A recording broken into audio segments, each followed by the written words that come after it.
हाँ जी, सत श्री अकाल जी। मैं डॉक्टर विशाल गर्ग MS ऑर्थो विश्वम हॉस्पिटल लुधियाना मॉडल टाउन तो बोल रहे हैं। असी विश्वम हॉस्पिटल मॉडल टाउन लुधियाना विच हुणे स्टार्ट किया है, जबकि मैं तो काफ़ी सालों तो लुधियाना विच काम कर ही रहा हैं। इत्थे नवें विश्वम हॉस्पिटल विच असी गोडे ते चूले बदलने की सेवावां दे रहे हैं। इस तो इलावा रीढ़ की हड्डी के ऑपरेशन जो कि बहुत छोटे चीरे नाल किए जाते हैं, हड्डियां के कैंसर का इलाज भी किया जाता है। तो जो ट्रॉमा केसिस है, फ्रैक्चर के केसिस है, वो खराब तो खराब फ्रैक्चर भी असी इत्थे ठीक कर रहे हैं। इस तो इलावा जिवें बच्चों के पैर टेढ़े होंगे है, तो टेढ़े पैर सीधे करन दे पहला प्लस्तर भी लगते हैं, तो ऑपरेशन भी होंगे है, वो ऑपरेशन भी किए जा रहे हैं। इस तो इलावा हड्डियां के संबंधित कोई भी बीमारी है, उसका सारा इलाज इत्थे पूरा लेटेस्ट टेक्नीक्स नाल किया जाता है। इस हॉस्पिटल में जो असी गोडे बदलते हैं वो असी लेटेस्ट टेक्नीक नाल बदलते हैं, जिहदे विच चीरा भी आम चीरे नालों अद्धा तकरीबन हाफ साइज़ का ही होंदा है। इस तो इलावा बाहर कोई टांका भी नज़र नहीं आता, तो स्टिच लाइन भी बिल्कुल बरीक एक लाइन जिन्नी पेंसिल लाइन जिन्नी स्टिच लाइन बनती है, जो कि 6 महीने बाद इन्नी स्किन च मिल जाती है कि मुश्किल नाल ही नज़र आती है। इसके कई फायदे होंगे हैं। जो इस छोटे चीरे नाल गोडे बदलन का ऑपरेशन है, मिनी इंसीजन टीका जो असी कहते हैं, ये कई फायदे है। ये एक तो पेशेंट नूं पेन नहीं होंगी, नहीं के बराबर होंगी है। इस तो इलावा उन्होंने असी बहुत जल्दी चला सकते हैं, क्योंकि चीरा बहुत छोटा है, टिश्यू में डैमेज ज़्यादा नहीं होंदा, इसलिए पेशेंट को ऑपरेशन तो कुछ घंटे बाद ही असी चला सकते हैं। इस तो इलावा उसकी ब्लीडिंग भी नहीं होंगी, ब्लड चढ़ाने की लड़ भी नहीं पैंती। इस ऑपरेशन में असी जो मिनी इंसीजन टीका कर रहे हैं, ये असी कोई ड्रेन भी इस्तेमाल नहीं करते, तो इसलिए कि बाहर ब्लड भी नहीं आता है, तो ब्लड चढ़ाने की लड़ भी नहीं पैंती है। इस तो इलावा क्योंकि मसल में डिस्टर्बेंस बहुत घट की है, तो इस करके जो स्टिफनेस भी ज़्यादा नहीं होंगी, तो फिजियोथैरेपी की जरूरत भी घट जाती है। तो इस नाल गोडा एक तो बहुत जल्दी ठीक हो जाता है, बहुत जल्दी मरीज चलन लग जाता है। इस तो इलावा गोडे की रेंज भी पूरी आ जाती है, गोडे की मूवमेंट पूरी आ जाती है, जिस नाल पेशेंट चौंकड़ी मार के भी बैठ सकता है। इस तरह जो असी चूले बदलन के ऑपरेशन, एल्बो बदलन के ऑपरेशन, शोल्डर बदलन के ऑपरेशन, ये सारे ऑपरेशन जोड़े लोड़वंद मरीज़ है वो लोड़ के मुताबिक किए जाते हैं। इस तो इलावा असी स्पाइन सर्जरी का सेंटर भी बनाया हुआ है, जिन्होंने रीढ़ की हड्डी की एक दिक्कत है। रीढ़ की हड्डी के काफ़ी मरीज तो दवाइयाँ तो एक्सरसाइज नाल ही ठीक हो जाते हैं, पर जे किसी रीढ़ की हड्डी कोई ज़्यादा मेजर प्रॉब्लम है, वह ऑपरेशन भी असी बहुत छोटे चीरे नाल मिनिमली इन्वेजिव टेक्नीक्स नाल करते हैं। तो रीढ़ की हड्डी के भी जो डिस्क की परेशानी है, या किसी की रीढ़ की हड्डी कोई गिर के फ्रैक्चर हो गया है, या बैक विच नसां ते दबाव है, या बैक का टेढ़ापन है, रीढ़ की हड्डी की टेढ़ी हो जाती है, ये सारे इलाज इत्थे पूरे तसल्ली बख्श तरीके नाल ते बहुत ही जायज़ रेटां ते किए जाते हैं। रीढ़ की हड्डी के भी रिजल्ट असी अपने पेशेंट को बहुत अच्छे दे पा रहे हैं, तो जिसका भी कारण मिनिमली इन्वेजिव टेक्नीक्स है। इस तो इलावा साडे कोल मरीज आते हैं जिवें हड्डियां का कैंसर है। हड्डियां के कैंसर का इलाज बहुत ही घट जगह होंदा है, क्योंकि हड्डियां के कैंसर आम कैंसर नहीं होंगे, इन्हां दे ऑपरेशन भी बड़े स्पैसिफिक होंगे है। इन्हां विच जिवें हड्डी का कोई पोर्शन जे कोई निकालना भी पैंदा है, वो स्पैशल मैगा प्रोस्थेसिस आते हैं, वो पा के उन्होंने रिकनस्ट्रक्ट किया जाता है। तो हड्डियां के कई सिस्टिक लीजनस है, GCT वगैरह है, उन्होंने बोन ग्राफ्टिंग ते सीमेंटिंग करके भी रिकनस्ट्रक्ट किए जाते हैं। तो हड्डियां के कैंसर का भी इलाज असी किहो जिहा भी खराब तो खराब मरीज हो वो असी करने की कोशिश करते हैं। इस तो इलावा अपना है ट्रॉमा सेंटर। ट्रॉमा सेंटर का मतलब की है कि हड्डियां के एक्सीडेंट केसिस का, हड्डियां टुटियां फुटियां हड्डियां का इलाज, वो जिवें प्लास्टर लगते हैं, ऑपरेशन होंगे है। जो हड्डियां के फ्रैक्चर्स के ऑपरेशन है, वो भी असी सियाम की मदद नाल, लेटेस्ट सियाम है साडे कोल, ओहदी मदद नाल बहुत छोटे चीरे नाल कई सारे ऑपरेशन तो बिना किसी चीरे तो ही हो जाते हैं, क्योंकि और लेटेस्ट टेक्नीक्स के असी वायरिंग इस तरह कर दी है कि सिर्फ एक नीडल के एंटर करने का निशान होंदा है, वो भी कुछ समय बाद लभदा नहीं है, तो almost without any scar fracture के इलाज, कई तरह के फ्रैक्चर के इलाज इदा हो जाते हैं। बाकी जिन्होंने ऑपरेशन की लोड़ है उन्होंने भी बहुत ही छोटे चीरे नाल ये ऑपरेशन किए जाते हैं, जिसदे नाल पेशेंट की रिकवरी बहुत ही फास्ट होंदी है। पेशेंट बहुत जल्दी काम करने के लायक होंदा है, उसके फ्रैक्चर की रिकवरी भी बहुत तेज़ होंदी है। इस तरह होर असीं की देखते हैं, जिवें बच्चों के पैर टेढ़े होंदे, जन्म तो ही बच्चों के पैर टेढ़े होंदे है, वो पैर भी सीधे करने लई शुरुआती दौर में तो पहला तो प्लस्तर लगाए जाते हैं। जे बच्चा छोटी उम्र से साढ़े कोल कुछ दिनों के बच्चे का ही इलाज शुरू हो जाता है। ईवन एक दिन के बच्चे का भी जो पैर टेढ़ा पता लग जाता है, वह इलाज पहले दिन तो ही स्टार्ट किया जा सकता है। तो जे इलाज टाइम से शुरू हो जाए तो फिर वो प्लस्तर नाल ही पैर ठीक होने की पॉसिबिलिटी बहुत अच्छी रहती है। तो असीं तकरीबन 80-90% मरीज तो प्लस्तर लगा के ही पैर सीधे कर लेते हैं। बाकी जे कोई मरीज लेट आता है या किसी की डिफॉर्मिटी बहुत सीवियर या स्टिफ है तो उन्होंने ऑपरेशन की लड़ भी पैंदी है, तो असीं वो बच्चों छोटे बच्चों के पैर के ऑपरेशन करके वो पैर भी सीधे कर देंगे हैं। इस तरह हड्डियां के रोगों में किसी भी होर तरीके नाल कोई भी हड्डी टेढ़ी हो गई है, छोटी हो गई है, लत्त नूं लंबा करना है, ये सारे ऑपरेशन असीं इत्थे कर रहे हैं। तो ये सब इलाज करते हुए असीं लोड़वंद मरीजों की भी मदद करने की पूरी कोशिश करते हैं। महीने के तीजे इतवार असीं BMD स्कैन कैंप लगाने हैं, जिहदे विच सारे मरीजों का हड्डियां का स्कैन फ्री किया जाता है, तो हड्डियां के मरीजों का फ्री चैकअप भी किया जाता है। तो सारे ऑपरेशन बहुत ही डिस्काउंटेड रेटां ते किए जाते हैं। अदरवाइज़ भी जो असीं गोडे बदलन दे या स्पाइन की सर्जरीज करते हैं वो कई वड्डे हॉस्पिटलों नालों बहुत ही घट तकरीबन हाफ रेट से ही किए जाते हैं, तो ऑपरेशन का पूरा तसल्ली बख्श इलाज किया जाता है। तो विश्वम हॉस्पिटल विच मैं डॉक्टर विशाल गर्ग MS ऑर्थोपीडिक्स, जो कि लुधियाने में पहला भी होर भी कई हस्पतालों में जाके काम कर रहा हाँ, तो तकरीबन 15 सालों तो लुधियाने में ही अपनी सेवावां दे रहा हाँ। तो असीं अपनी ये उपराला एक तो मरीजों का सही इलाज हो सके, सही रेट पर हो सके, तो लोड़वंद मरीजों की जिन्नी वध तो वध असीं हेल्प कर सकते हैं वो करने की कोशिश कर रहे हैं। धन्यवाद जी। हाँ जी, मैं तरनजीत सिंह 210 साल मार्टन लुधियाना ਅਤੇ शॉपकीपर एसोसीएशन रेखी सिल्वा चौक लुधियाने का प्रेजिडेंट हाँ। साडा फोटोग्राफी होलसेल का कारोबार है, तो मॉडल टाउन साडा घर है। मैनू गोड्या की काफ़ी चिर तो प्रॉब्लम चल रही सी, 2 साल हो गए, पर मैं बहुत डॉक्टरों तो पता किया भी किस तो ट्रीटमेंट कराइए, पर मैं इन्होंने नवा हॉस्पिटल खोलिया क्योंकि मेरे घर के नाल है।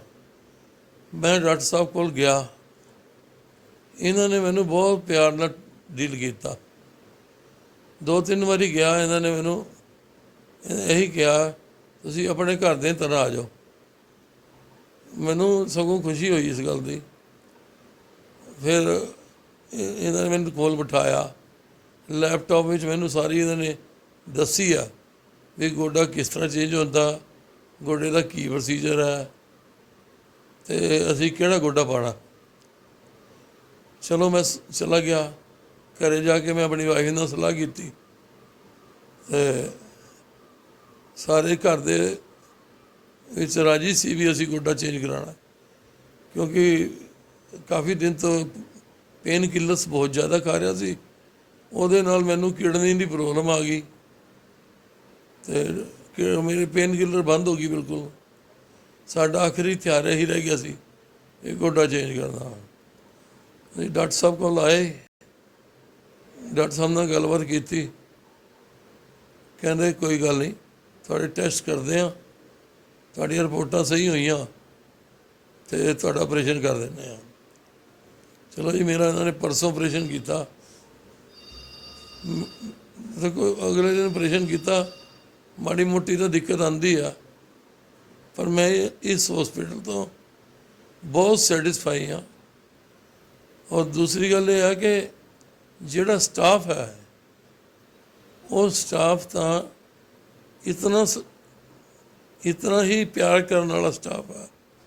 ये बच्चियां हैं, वो मेरी इन्होंने इन्नी सेवा की, मैं कहना मैं हर कई हस्पताल जाने, पर डॉक्टर साहब तो नवी तकनीक ना पढ़ के आए, ਤੇ ਇਹਨਾਂ ਦਾ ਸਟਾਫ ਵੀ ਬਹੁਤ ਵਧੀਆ।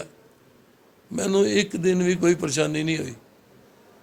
ਬਾਕੀ ਪਰਮਾਤਮਾ ਇਹਨਾਂ ਦੇ ਹਸਪੀਟਲ ਨੂੰ ਦਿਨ ਦੁਗਣੀ ਚੌਗੁਣੀ ਤਰੱਕੀ ਬਖਸ਼ੇ। ਔਰ ਮੇਰੇ ਵੱਲੋਂ ਵੀ ਇਹੀ ਅਸੀਸ ਹੈ ਕਿ ਵਾਹਿਗੁਰੂ ਇਹਨਾਂ ਦੀ ਚੜ੍ਹਦੀ ਕਲਾ करे। हाँ जी, क्या नाम है जी आपका? लल्लन नाम है मेरा। कहाँ से हो आप? मैं जुगियाने से हूँ, ऐसे घर तो मेरा यूपी में है। अच्छा, क्या बात हो गई थी आपको? सर मैं गिर पड़ा था, सर पैर मेरा फ्रैक्चर हो गया था दायां। अच्छा अच्छा जी। हाँ जी। फिर आपने पहले कहीं दिखाया? पहले सर दिखाए थे, फिर पीजीआई वहाँ गए थे चंडीगढ़ बड़े हॉस्पिटल में। अच्छा जी। सर वहाँ भी 5-6 दिन इलाज करवाए, ठीक है। ऑपरेशन नहीं हो पाया था। अच्छा जी। वहाँ से परेशान थे, फिर भाग के यहाँ पता लगा तो यहाँ आए हैं। यहाँ कैसे पता लगा आपको? यहाँ सर हमारे मालक जो थे वो पता लगाए तो ये पता लगा कि वहाँ हॉस्पिटल सही है। फिर कैसा लग रहा है आप आगे से फर्क है? हाँ सर फ़र्क है, आए हैं। फिर यहाँ ऑपरेशन भी हमारा हो गया जी। और कितने दिन हो गए ऑपरेशन हुए? परसों हुआ है सर। अच्छा। हाँ सर परसों ऑपरेशन हो गया, तब से हमें आराम भी हो गया। अच्छा। अब हम वो बैसाखी पकड़ के हाँ, 2-4 कदम चल भी लेने लगे। हाँ सर। मेहरबानी। बस खोल लेते हैं। वो आपने एक्सरसाइज बोली हुई थी ना, हाँ, हाँ। तो वो एक्सरसाइज करती हूँ, पर अभी ये पूरा हाथ इसीलिए चला जाता ना, हाँ, हाँ। अब ये पूरा हाथ नहीं जाता, ये इतना ही खिसका है बस। एक्सरसाइज इसीलिए करनी है। अब धीरे धीरे चलाएंगे इसको, एकदम से नहीं चलेगा। जो इतना एक डेढ़ महीना बढ़ा रहा है वो धीरे धीरे चलेगा। एक्सरसाइज करती हूँ कहीं यहाँ पेन होता है। वो तो है, इसको थोड़ा कसरत करके ही चलाएंगे। 90 डिग्री तक आ गया है, बाकी कसरत करेंगे। फिजियोथेरेपी कराओ, फिजियोथेरेपी से ज़्यादा करेंगे चलाएंगे इसको। इसका एक्सरे कब हुआ था लास्ट? सर इसी में रखे थे।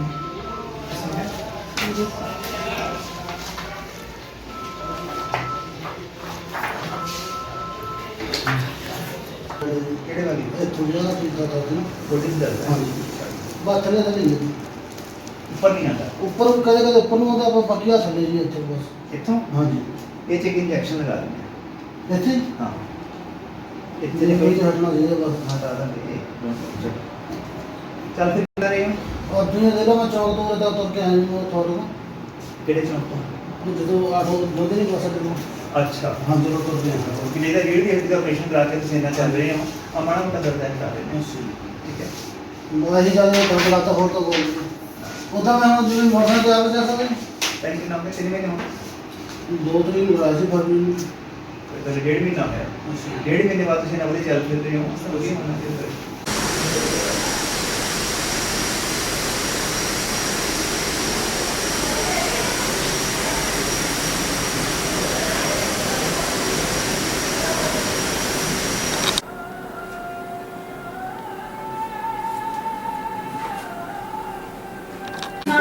दिया था पेशेंट को, मैं वापस आएगा।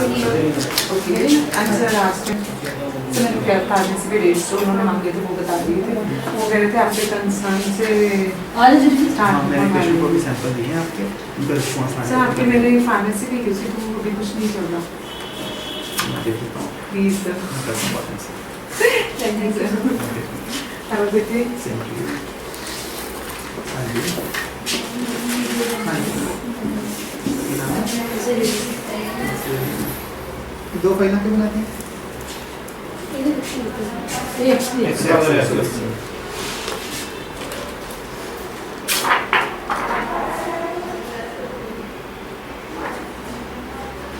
हाँ जी ਸਵਾਈਕਲ ਸੀ ਕੀ ਹਾਲ ਹੈ? ਠੀਕ ਹੈ ਸਰ ਲੈਟਰ ਆਇਆ ਸੀ ਨਾ ਬਟ ਜਦੋਂ ਮਾਰਨਿੰਗ ਕਦੇ ਕਦੇ ਦਿਨ ਚ ਵੀ ਇਦਾਂ ਹੋ ਜਾਂਦਾ ਕਿ ਪੇਨ ਕਰਦਾ ਔਰ ਮਾਰਨਿੰਗਸ ਦਾ ਥੋੜਾ ਜਿਹਾ ਹੁੰਦਾ ਹੈ ਸਾਰਾ ਹੀ ਚੱਕਰ ਰਹਿੰਦਾ एक्सरसाइज कर रहे हैं? ਹਾਂਜੀ ਐਕਸਰਸਾਈਜ਼ दूध पीना चाहिए हो?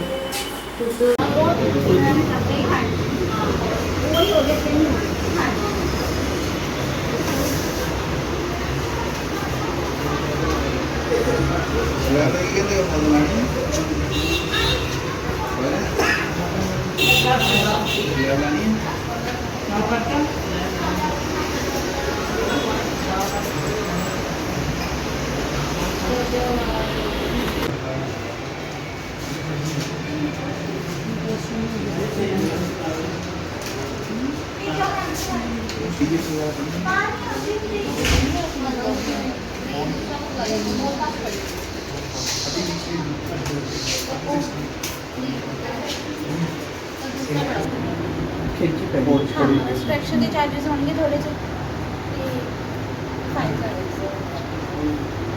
मैं सरबजीत ਸਿੰਘ ਪਿੰਡ ਲਾਤੋ ਕਲਾਂ ਤੋਂ ਬੋਲ ਰਿਹਾ ਹਾਂ। ਮੇਰੇ ਪਹਿਲਾਂ ਗੋਡਿਆਂ 'ਚ ਤਕਲੀਫ ਸੀ, ਮੈਂ 2 ਸਾਲ ਦਾ ਬਹੁਤ ਔਖਾ ਸੀਗਾ।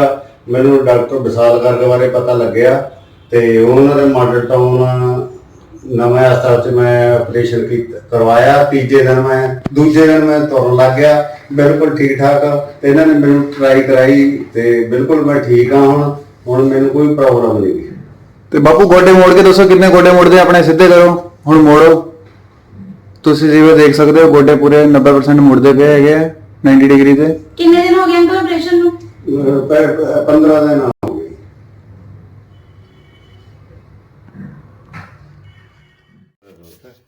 ਇੰਨਾ ਨਾ ਫੇਰ ਦੁਰੀਆਣੀ ਆਣਾ ਕਹਿੰਦੇ ਹਾਂ ਇਧਰ ਨੂੰ ਦੁੰਨਾ ਕੇ इधर में आ सकते हैं मोल टाउन में हम इधर में आ सकते हैं।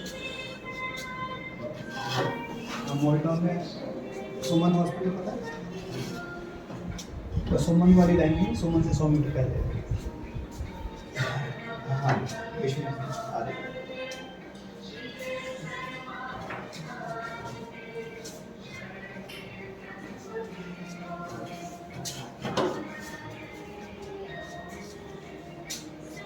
घोड़े सीधे हो गए ना।